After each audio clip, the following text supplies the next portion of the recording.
അല്ല, അവര് മുതിർന്ന രണ്ട് പെൺകുട്ടികളല്ലേ, അവർക്ക് എന്തെങ്കിലുമൊക്കെ ഉണ്ടാവും. പിന്നെ ഇവർ രണ്ടാളും കൂടെ ഇല്ലേ ആറ്റം ബോംബ് കണ്ടുപിടിക്കാൻ പോന്നെ. ചുമ്മാ ജാടയാ. അതെ, ജാട തന്നെയാ. മോൻ ഇവിടെ ഇരിക്കും, ഞങ്ങള് സംസാരിക്കാനുള്ളതൊക്കെ സംസാരിച്ച് വാങ്ങിക്കാനുള്ള സാധനങ്ങളുടെ ലിസ്റ്റ് ഉണ്ടാക്കിയിട്ട് ഇപ്പൊ വരാം. ആ മനസ്സിലായി. എന്താ രണ്ടുപേരും കൂടി പറയാൻ പോകുന്നതെന്ന് എനിക്ക് കൃത്യമായിട്ട് അറിയാം കേട്ടോ. അതവന്റെ സ്ഥിരം നമ്പറാ. അങ്ങനെ വരുമ്പോ കാര്യം എന്താന്ന് നമ്മള് പറയുമല്ലോ. ഞാനിത് എത്ര കണ്ടിട്ടുള്ളതാ. കമലവാ.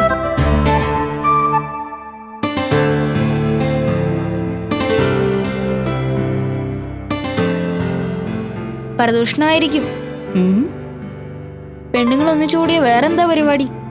അവരാരെക്കുറിച്ച് പരദൂഷണം പറയാനാ? നീ വെറുതെ ഇരിക്കുന്നുണ്ടോ? കുട്ടിച്ചൻ വരട്ടെ. അവർ ലിസ്റ്റ് ഇട്ട് വരുന്നതിന് മുമ്പ് ഞാൻ കുട്ടിച്ചൻ്റെ കൂടെ മാർക്കറ്റിൽ പോയി സാധനങ്ങളെല്ലാം വാങ്ങിച്ചുകൊണ്ട് വരും. ഒരു പണി കൊടുത്തില്ലെങ്കിൽ ശരിയാവില്ലല്ലോ.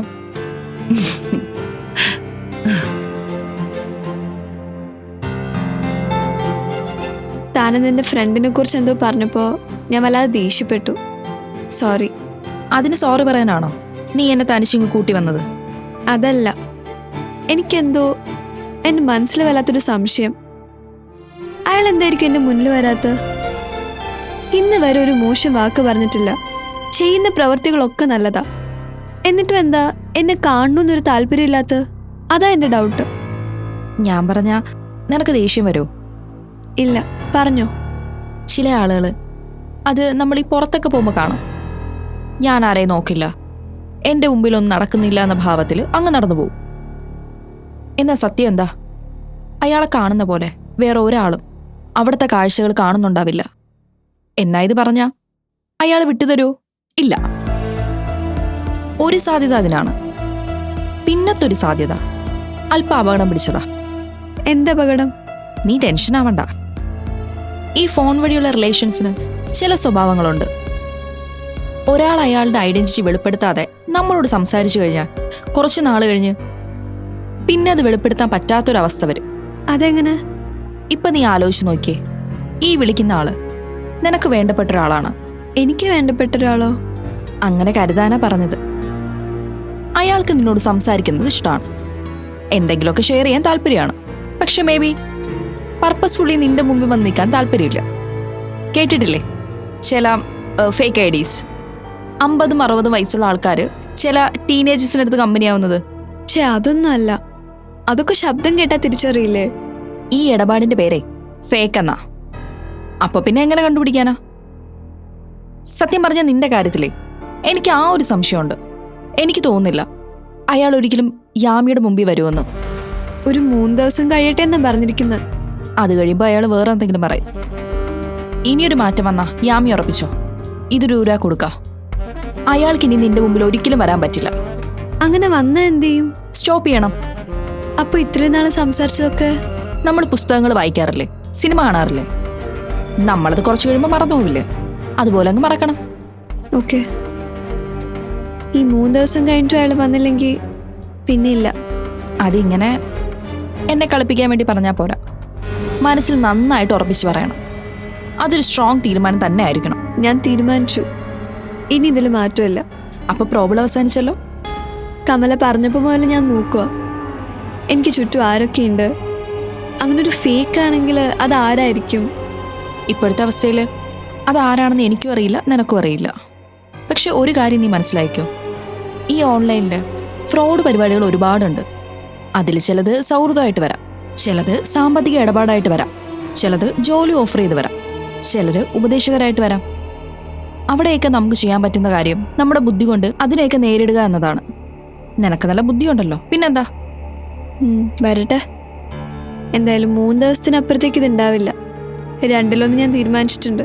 എന്നാ പിന്നെ വാ, നമുക്ക് മാർക്കറ്റിലേക്ക് ഇറങ്ങാം. തീരുമാനം എടുത്തതല്ലേ, നീ പോയി ഫ്രഷ് ആയിട്ട് വാ. എനിക്ക് കുഴപ്പമൊന്നുമില്ല.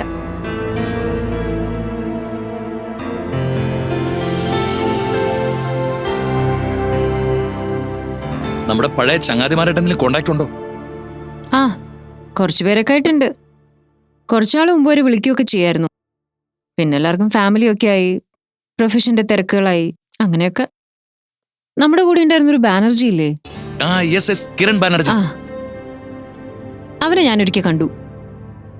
അത് കർണാടകയിൽ വെച്ചാ ഒരു മെഡിക്കൽ മീറ്റുമായിട്ട് ബന്ധപ്പെട്ട്. അവനൊരു ഹോസ്പിറ്റൽ റൺ ചെയ്യുന്നുണ്ട്. അവൻ പണ്ടേ മിടുക്കനാണ്. അവൻ അത് ചെയ്യുമെന്ന് പണ്ടേ എനിക്ക് തോന്നിയിട്ടുണ്ട്. പിന്നെ നമ്മുടെ സൽമാ പാത്തുമ, അവളെ പറ്റി എന്തെങ്കിലും വിവരമുണ്ടോ? ശരിക്കും പറഞ്ഞാ നമ്മുടെ ബാച്ചില് നീ ഏറ്റവും കൂടുതൽ ടോർച്ചർ ചെയ്തിരിക്കുന്നത് അവളെയാ. എവിടെയാന്നറിയില്ല. അരുൺ, ഞങ്ങളുടെ സംസാരത്തിൽ ഇങ്ങനെ വെറുതെ ഇരിക്കുന്നതിൽ ബോറടിക്കുന്നുണ്ടോ? ഹേയ്, ഒരിക്കലും ഇല്ല. സത്യം പറഞ്ഞാൽ ഞാൻ സർപ്രൈസിൽ നിന്ന് ഇതുവരെ പുറത്തിറങ്ങിയിട്ടില്ല. ഒന്നാമത്തെ കാര്യം, ഞാൻ വന്ന കാര്യം സാധിച്ചു. പിന്നെ രണ്ടാമത്തെ കാര്യം, മാമിനെ ഞാൻ ഇത്ര പ്രസന്റ് ആയിട്ട് കാണുന്നത് സാറിന്റെ മുമ്പിലാണ്. ആഹാ, അതെന്ത് പറ്റി? ഇയാൾക്ക് വേറെന്താ പ്രശ്നം? അതല്ല സർ, ഈ പഴയ കൂട്ടുകാരെയും കോളേജ് മേറ്റ്സിനെ കാണുമ്പോൾ ഒരു പ്രത്യേകതരം ഊർജ്ജം ഉണ്ടല്ലോ, അതാ ഞാൻ ഉദ്ദേശിച്ചത്. ഈ first year and second year ഞാൻ ഇവളെ നേരെ ചൊവ്വെ കണ്ടതായിട്ട് പോലും ഓർക്കുന്നില്ല. തേർഡ് ഇയർ മുതലാണ് ഞങ്ങൾ സംസാരിച്ചു തുടങ്ങിയത്, അല്ലേ മൈഥിലി? അത് നിന്റെ വക ഒരു നല്ല വിരട്ടായിരുന്നു. അന്നത്തെ ആ വാചകം ശരിക്കും എനിക്ക് ഓർമ്മയില്ല. കാല് വെട്ടുമെന്നോ മറ്റോ ആയിരുന്നു. അതെ, ആ കോളേജിനകത്തുള്ളൊരു യൂണിയൻ പ്രോബ്ലം മറ്റായിരുന്നു. ഞാൻ ഇയാളെ വിരട്ടി കഴിഞ്ഞപ്പോൾ ഇയാൾ അതോടെ ഓടിക്കളയുമെന്നാണ് ഞാൻ കരുതിയത്. പക്ഷേ നല്ല ചുട്ട മറുപടി തന്നെ മുഖത്ത് നോക്കി പറഞ്ഞു. പിന്നെ പതുക്കെ പതുക്കെ എങ്ങനെ കമ്പനിയായി. ആരുണേ, തന്റെ ചേച്ചി ഉണ്ടല്ലോ, ക്യാമ്പസിലെ ആർക്കെങ്കിലും ഒരാൾക്ക് സങ്കടം ഉണ്ടായ അവരുടെ അടുത്ത് മൈഥിലി ഉണ്ടാവും, അവരുടെ മനസ്സൊന്ന് തണുപ്പിക്കാൻ വേണ്ടി. മതി മതി, ഇതിലും കൂടുതൽ പൊഴുത്തിയാലേ ഞാൻ ചിലപ്പോ വല്ലാതായി പോവും. പറയ്, എത്ര നാളുണ്ട് ഇവിടെ? എന്റെ കാര്യമാണെങ്കിൽ ദേ ഇപ്പോ ഇന്നുണ്ട്, അത് തീർച്ച. നാളത്തെ കാര്യം പറയാൻ പറ്റത്തില്ലേ? അല്ല, എന്റെ നമ്പർ തരാം, നീ വിളിച്ചാ മതി. ആരുടെ ഞാനിവിടെ ഉണ്ടെങ്കിൽ തനിക്ക് ഉറങ്ങാട്ടോ. തീർച്ചയായിട്ടും. ആ, പിന്നെ നിന്റെ ഈ വിരട്ട് സ്വഭാവം ഒന്ന് കുറയ്ക്കണം കേട്ടോ. നീ ചിലപ്പോൾ ഉള്ളിലൊന്നും വെക്കാതെ പറയുന്നതാവും, പക്ഷെ ആളുകളെല്ലാവരും നീ അഹങ്കാരിയാണെന്ന് മനസ്സിൽ വിചാരിക്കൂ. ഇടെ എന്നെ പോലൊരു ബിസിനസ്സുകാരന് അത്യാവശ്യം വേണ്ട ഒരു കാര്യ ഈ വിരട്ടൽ. കൺമുന്നിൽ വന്നിരിക്കുന്നവൻ ഒരു ചങ്കിടിപ്പോടെ ഇരിക്കണം, വേറൊന്നും കൊണ്ടല്ല. അപ്പോഴവനെ കൈകാര്യം ചെയ്ത് നമ്മുടെ വഴിക്ക് കൊണ്ടുവരാൻ വളരെ എളുപ്പമാണ്.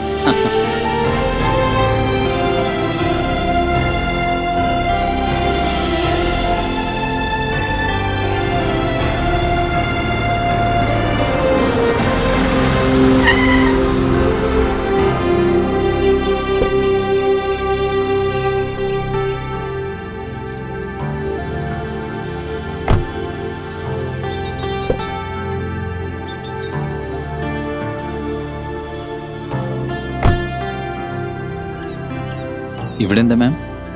ഞാൻ പറഞ്ഞില്ലേ, ഈ ഓട്ടപ്പാച്ചിലിനിടയിൽ യാമിയുടെ പഠിത്ത കാര്യങ്ങളൊന്നും എനിക്ക് ശ്രദ്ധിക്കാൻ പറ്റില്ല. ഇവിടെ ഒരു പ്രൊഫസർ വിശ്വനാഥനുണ്ട്, നല്ല കോച്ചിങ്ങാ. ഇപ്പോഴൊന്നും ഏർപ്പാടാക്കിയ ഒരു ആശ്വാസാ. ഞാൻ പെട്ടെന്ന് വരാം. ശരി. നീ ഹാപ്പി ആണല്ലോ അല്ലേ? പിന്നെ അല്ലാതെ, ഇതിനപ്പുറത്തേക്ക് പിന്നെ എന്താ കിട്ടാനുള്ളത്? സത്യത്തിൽ മേഡകളോട് ആദ്യം സംസാരിച്ച രീതിയുണ്ടല്ലോ, ഞാൻ കരുതി എല്ലാം ഇപ്പൊ തകർന്നു വീഴുന്നു. അവൻ നല്ലവനാ. നല്ലവെന്ന് പറഞ്ഞാൽ എനിക്ക് ഒരുപാട് ഉപകാരങ്ങൾ ചെയ്തിട്ടുണ്ട്. ഞാൻ മെഡിക്കൽ കോളേജിൽ പഠിക്കുന്ന സമയത്ത് അമ്മയുടെ ചികിത്സയും മറ്റുമായിട്ട് അച്ഛന് സാമ്പത്തിക ബുദ്ധിമുട്ട് വന്നു. ചിലപ്പോൾ ഫീസ് അടയ്ക്കാൻ ലേറ്റ് ആവും. അങ്ങനെ ഒരു ദിവസം ഞാൻ ലൈബ്രറിയിൽ ഇരിക്കുകയായിരുന്നു. പുറത്തിറങ്ങാനൊരു മടി. ക്ലാസ് നടക്കുകയായിരുന്നു. അപ്പോഴാണ് ആനന്ദിൻ്റെ മുൻപിലേക്ക് വന്നത്. എൻ്റെ ഫീസ് അടച്ച റെസീറ്റ് അവൻ്റെ കയ്യിലുണ്ടായിരുന്നു. ഞാൻ അവനോട് ആവശ്യപ്പെട്ടിട്ടൊന്നുമല്ല. അന്ന് അവൻ എന്നോട് പറഞ്ഞ കാര്യമാണ്, ഒരു പക്ഷേ ഞാൻ ഈ പ്രൊഫഷനിൽ ഉണ്ടാവില്ല, പക്ഷെ നീ ഉണ്ടാവും എനിക്ക് ഉറപ്പാന്ന്. ഒരു ഡോക്ടർക്ക് വേണ്ടിയാണ് ഞാനിത് മുടക്കുന്നതെന്ന്. ആ കാശ് ഞാൻ അയച്ചു കൊടുത്തു. പക്ഷെ ആ ഒരു നിമിഷം ഉണ്ടല്ലോ, എൻ്റെ അഭിമാനം സംരക്ഷിക്കണമെന്ന് അവന് തോന്നിയ നിമിഷം, അന്ന് മുതലാ ഞങ്ങൾ നല്ല സുഹൃത്തുക്കളായത്. ഒരാൾക്കൊരു സഹായം വേണമെങ്കിൽ ഒരു മറയില്ലാതെ, ഒരു സംഘടനയുടെ പിൻബലം ഇല്ലാതെ ഓടിയെത്തും. തന്നാലാവുന്നതൊക്കെ ചെയ്തു കൊടുക്കും. പഠിപ്പിക്കുന്ന സാറുമാർക്കൊക്കെ അവനൊരു സുഹൃത്ത് തന്നെയായിരുന്നു. എല്ലാവരോടും ഇത്ര സിൻസിയറായിട്ട് പെരുമാറാനും സഹകരിക്കാനും ഒക്കെ അവന് എങ്ങനെ സാധിക്കുന്നു എന്ന് ഞാൻ അതിശയത്തോടെ ചിന്തിച്ചിട്ടുണ്ട്. ഒരാളെ കുറിച്ച് മാം ഇത്രയൊക്കെ സംസാരിക്കുന്നത് ഞാൻ ആദ്യമായിട്ടാണ് കേൾക്കുന്നത്. ഏറ്റവും അതിശയം എന്താണെന്നറിയോ, ഞാൻ ഇത്രയൊക്കെ അവനെ കുറിച്ച് പറഞ്ഞെങ്കിലും ഇത്രയും കാലമായിട്ട് ഞാൻ അവനെ ഓർത്തിട്ടേ ഇല്ല. ഓർത്തെങ്കിൽ ഞാൻ നിന്നോട് പറയുമായിരുന്നില്ലേ. ഞാൻ ഏതായാലും മാമിന്റെ ബന്ധത്തിൽ പുള്ളിക്കാരനുമായിട്ടൊരു കമ്പനി ആവാൻ തീരുമാനിച്ചിട്ടുണ്ട്. ഹോസ്പിറ്റൽ മാനേജ്മെന്റിന്റെ മുമ്പിൽ എനിക്കൊരു വെയിറ്റ് കിടക്കട്ടെ. നിന്റെ കാര്യത്തിൽ ഇനി ഒരു പ്രശ്നവും വരില്ല, അത് അവൻ കെയർ ചെയ്തോളും. ഒരു കൂട്ടുകാരനെ തിരിച്ചു കിട്ടിയ സന്തോഷം മാമിന്റെ മുഖത്തുണ്ട്. ഉണ്ട്, അത് അവനായതുകൊണ്ട് മാത്രാ. ബാക്കിയുള്ള ഫ്രണ്ട്സ് ഒന്നും എന്റെ മനസ്സിൽ അങ്ങനെ കൊണ്ടിട്ടില്ല. ഇവനെന്തോ സ്പെഷ്യലാ. ശരി, ഞാൻ പോയിട്ട് വരാം. ഞാൻ ഇതെന്തായാലും മാനേജ്മെന്റിനെ ഒന്ന് വിളിച്ചറിയിക്കട്ടെ. പിന്നെ മാം, വിത്ത് യുവർ പെർമിഷൻ മാനേജ്മെന്റിന്റെ മുമ്പിൽ ഞാൻ അല്പം ചാടിയിടും. കിടക്കട്ടെ? ആയിക്കോട്ടെ, ശരി, ഞാനിപ്പോ വരാം.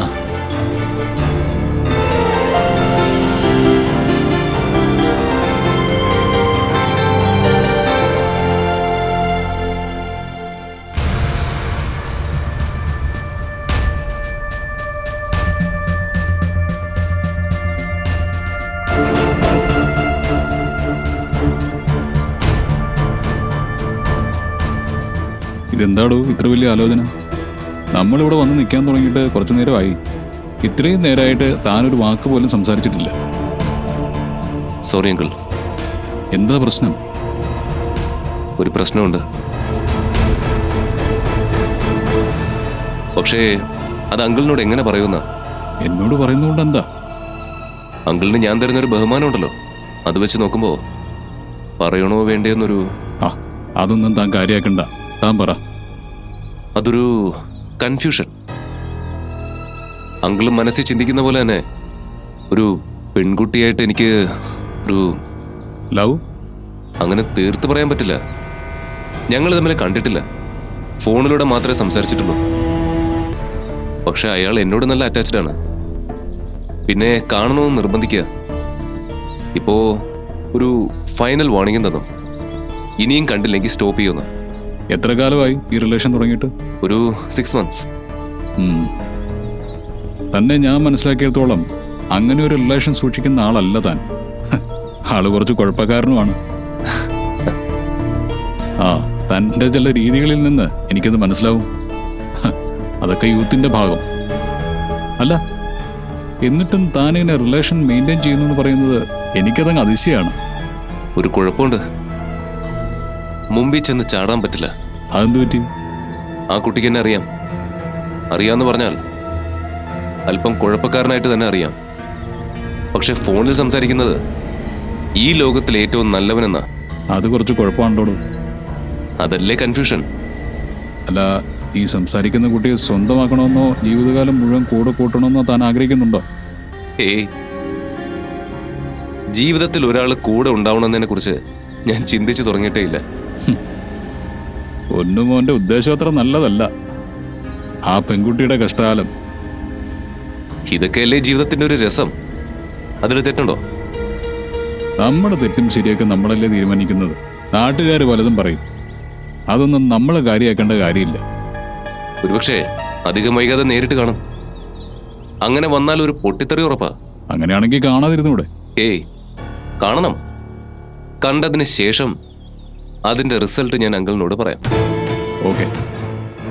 അല്ല, എനിക്ക് ഈ കാര്യത്തിൽ പ്രത്യേകിച്ച് ഉപദേശങ്ങളൊന്നും ഇല്ല തരാൻ. തനിക്കതിൻ്റെ ആവശ്യമുണ്ടെന്ന് തോന്നുന്നുമില്ല. ജീവിതത്തിൽ കുറേ കള്ളത്തരങ്ങൾ ചെയ്തിട്ടുണ്ട്. അത് നമ്മുടെ അടുത്ത ജനറേഷൻ പ്രാക്ടീസ് ചെയ്യുമ്പോൾ നോക്കി നിൽക്കാൻ ഒരു രസമൊക്കെ തോന്നുന്നു. അതാണ് തൻ്റെ പല കാര്യങ്ങളിലും എനിക്ക് തോന്നുന്നത്. Thank you. എന്തായാലും ഞാൻ ഇത്രയും കാലം കഷ്ടപ്പെട്ടത് ഒരു നഷ്ടത്തിൽ ചെന്ന് കലാശിക്കില്ല.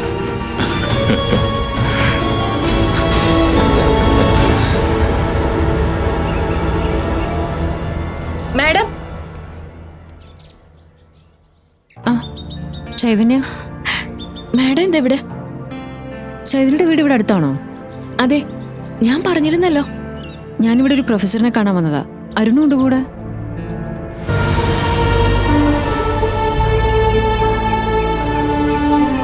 മോൾക്ക് സുഖാണല്ലോ അല്ലേ? അതെ, സ്നേഹയുടെ വീടിന്റെ നിയന്ത്രണം ഇപ്പൊ മോള് തന്നെയാന്ന് പറയാം. ചുരുങ്ങിയ ദിവസങ്ങൾ കൊണ്ട് ട്രീസമോൾ അങ്ങനെയായി മാറിയിരിക്കുക. ഭാഗ്യം.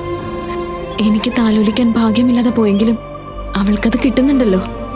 ചൈതന്യ അരുണിനെ കാണുന്നുണ്ടോ? വേണ്ട മാഡം, അരുണിനെ എന്നെ നല്ലോണം അറിയായിരിക്കും. മോളെ കൊണ്ടുപോകുന്ന ദിവസം ഓർഫനേജിൽ വെച്ച് എന്നെ കാണുകയും ചെയ്തതാ. പക്ഷേ അരുണിനെ എനിക്കും അറിയില്ല, അരുണിനെ എന്നെ അറിയില്ല. അതല്ലേ നല്ലത്? ചൈതന്യ, സാധാരണ നമ്മൾ ഒരാളോട് ആശ്വാസവാക്ക് പറയാൻ തുടങ്ങുമ്പോൾ ആ സിറ്റുവേഷനിൽ ഒന്നുകിൽ നമ്മൾ നിന്നിട്ടുണ്ടാവും, അല്ലെങ്കിൽ നമുക്ക് തൊട്ടടുത്ത ഒരാൾക്ക് അങ്ങനെ സംഭവിച്ചിട്ടുണ്ടാവും. പക്ഷെ ഈ കാര്യത്തിൽ അതില്ല. അതുകൊണ്ട് തന്നെ തന്നോട് എന്ത് പറയണമെന്നറിയാതെ ഞാൻ പലപ്പോഴും ബുദ്ധിമുട്ടിയിട്ടുണ്ട്. സാരയില്ല മാഡം, പക്ഷെ ഞാൻ പറഞ്ഞല്ലോ, ഇത്രയും നാളില്ലാതിരുന്ന ഒരു വേദന ഉള്ളിൽ അങ്ങ് കയറി. അത് മോളെ കുറച്ചധികം പേര് സ്നേഹിക്കുന്നു എന്നുള്ള ടെൻഷനൊന്നും അല്ല. എനിക്കറിയില്ല അതെങ്ങനെയാ പറയേണ്ടതെന്ന്. ഇടയ്ക്കതെങ്ങനെ വല്ലാതെ കൊളുത്തി വലിക്കും. പിന്നെ മറന്നല്ലേ പറ്റൂ.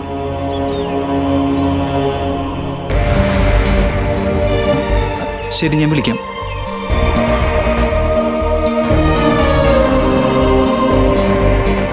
അരുണ് നോക്കുന്നുണ്ട്. ഞാൻ പോട്ടെ മാഡം. ഇടയ്ക്ക് വിളിക്കാം. ഞാനും വിളിക്കാം. മോളുടെ കാര്യങ്ങൾ അറിയാൻ എനിക്ക് വേറെ മാർഗമൊന്നുമില്ല. ഫാദറിനെ കാണാനും പറ്റില്ല. പൂർണ്ണമായ വിലക്കാണ്. തെറ്റ് ചെയ്ത അമ്മയ്ക്ക് ശിക്ഷയ്ക്കുള്ള യോഗ്യതയുണ്ടല്ലോ. ശരി മാഡം.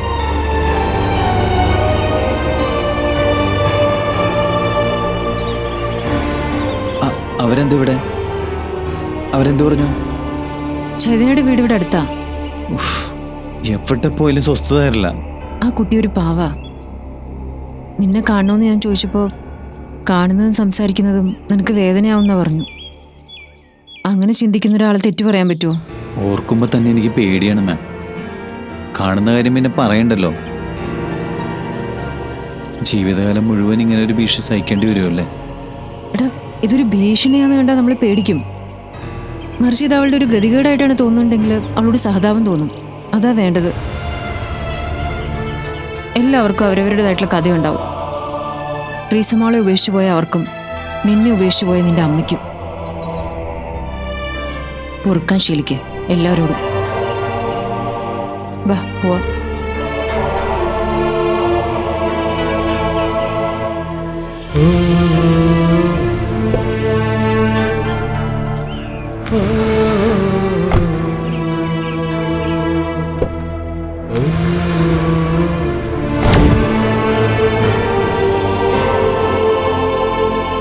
ആനന്ദ് മഹേശ്വർ എന്നൊരു ഭീകരനെ കാണാൻ വേണ്ടി അവിടെ നിന്ന് പോയത്. അവിടെ ചെന്ന് ആളെ കണ്ടപ്പോഴേ രസം. അവനെ ഞങ്ങൾ വിളിക്കാറുള്ളത് മഹീന്നാ. ഞങ്ങളുടെ കൂടെ പഠിച്ചതാ. ശരിക്കും? ഞാൻ തന്നെ ഞെട്ടിപ്പോയി. അരുണിന്റെ കാര്യം നടന്നു. കുറെ കാലത്തിന് ശേഷം മഹി ഒന്ന് കാണാനും പറ്റി. ഈ മഹി എന്ന് പറയുന്നതേ ചില്ലറക്കാരനൊന്നുമല്ല. ഇപ്പോഴത്തെ പിള്ളേരൊക്കെ പറയാറില്ലേ, ഒരു ക്യാമ്പസിന്റെ ഫുൾ വൈബ് എന്നൊക്കെ. അതായിരുന്നു അവൻ. അവനെത്താത്ത ഇടമില്ല, ഇടപെടാത്ത കാര്യങ്ങളില്ല. ഒരു ചങ്ങാതി എന്നൊക്കെ പറഞ്ഞാൽ മഹിയെ പോലെ ഇരിക്കണം. നമുക്ക് എന്താ പ്രശ്നം, എന്താ ടെൻഷൻ, അതൊക്കെ കണ്ടറിഞ്ഞവൻ ചെയ്തോളും. അയാളിപ്പോ ഡോക്ടറാണോ? പേരിന്റെ കൂടെ ഡോക്ടർ എന്നൊക്കെ ഉണ്ട്, പക്ഷേ പ്രാക്ടീസ് ചെയ്യുന്നില്ല. ഓ, അവന് സർജിക്കൽ എക്യുപ്മെന്റ്സിന്റെ ബിസിനസ്സാ. കൺമുന്നിൽ നിൽക്കുന്നത് ഞാനാന്ന് തിരിച്ചറിഞ്ഞ നിമിഷം ഉണ്ടല്ലോ, അവനാ കോളേജിലെ പഴയ മഹി തന്നെയായി. പിന്നെയുള്ള സംസാരവും പഴയ കാര്യങ്ങളൊക്കെ ആയി ഒന്നും പറയണ്ട. അരുൺ ഇങ്ങനെ ഒരു കാര്യത്തിന് വിളിച്ചില്ലായിരുന്നെങ്കിൽ അവനെ ഞാൻ ഈ ജീവിതത്തിൽ കാണുമില്ലായിരുന്നു. അല്ല മോളെ, ഇത്രയും വേണ്ടപ്പെട്ട ഒരാളായിട്ട് മോൾ ഇങ്ങനെ ഒരാളിന്റെ കാര്യം ഇതുവരെ പറഞ്ഞിട്ടേ ഇല്ലല്ലോ. അത് തന്നെയാ ഞാനും ആലോചിക്കുന്നേ. ഇങ്ങനൊരു പേര് ഇതുവരെ നീ പറഞ്ഞിട്ടില്ല. ശരിക്കു പറഞ്ഞാൽ മറന്നു, അതാ സത്യം. പക്ഷെ അവനെ കണ്ടപ്പോ, കുറച്ചു നേരം സംസാരിച്ചപ്പോ, ഞാൻ ആ പഴയ കോളേജ് കാലഘട്ടത്തില് എന്നിലേക്ക് തന്നെ തിരിച്ചു പോയ പോലെ. മോളുടെ മുഖത്തെ ഈ സന്തോഷമുണ്ടല്ലോ, അതിനൊരാള് കാരണക്കാരനായല്ലോ. സത്യത്തില് എത്ര കാലത്തിന് ശേഷമാ മൈഥിലി മോളെ ഇങ്ങനെ ചിരിച്ചു കാണുന്നത്, അല്ലേ കുട്ടിച്ച? ശരിയാ, എത്ര നാളായി നിന്റെ ഈ ചിരിച്ച മുഖം കണ്ടിട്ട്. എന്തായാലും അരുണിനോട് താങ്ക്സ് പറയണം, പിന്നെ ദൈവത്തോടും. മഹിയെ ഒന്നുകൂടെ കാണിച്ചു തന്നേന്.